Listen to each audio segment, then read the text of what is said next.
Plato's Stepchildren is a fun episode, and I'm not going to hear it any other way.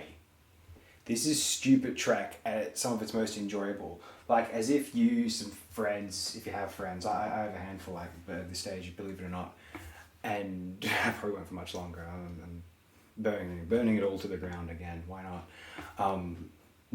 I some prospective friends, some prospective substances, some prospective edibles.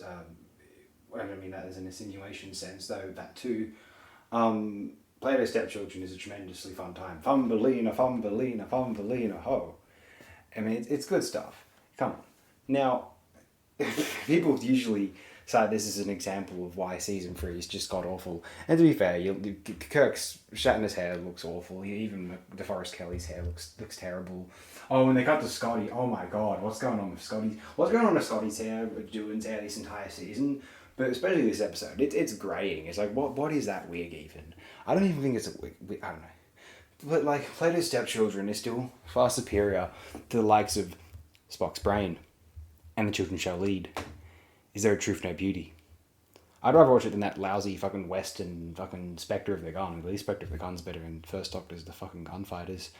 Plato's Stepchildren is way better than the next 3 episodes we're going to discuss, unfortunately, which is Wink of an Eye, The Empath, and Elan of Troyes. And then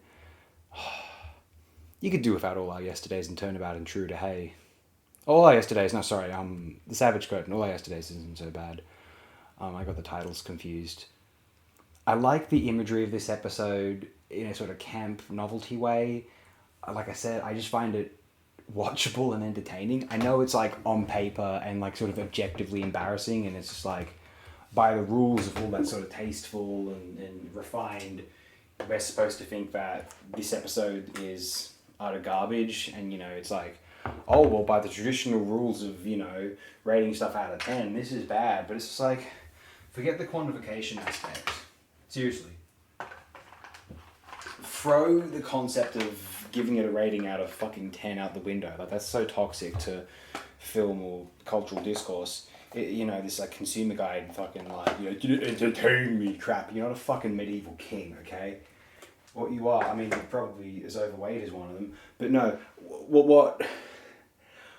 what you need is to assess this qualitatively, not quantitatively, as Noel Oakeshott once said. Aesthetic art, effectively, anything that is not quantitative.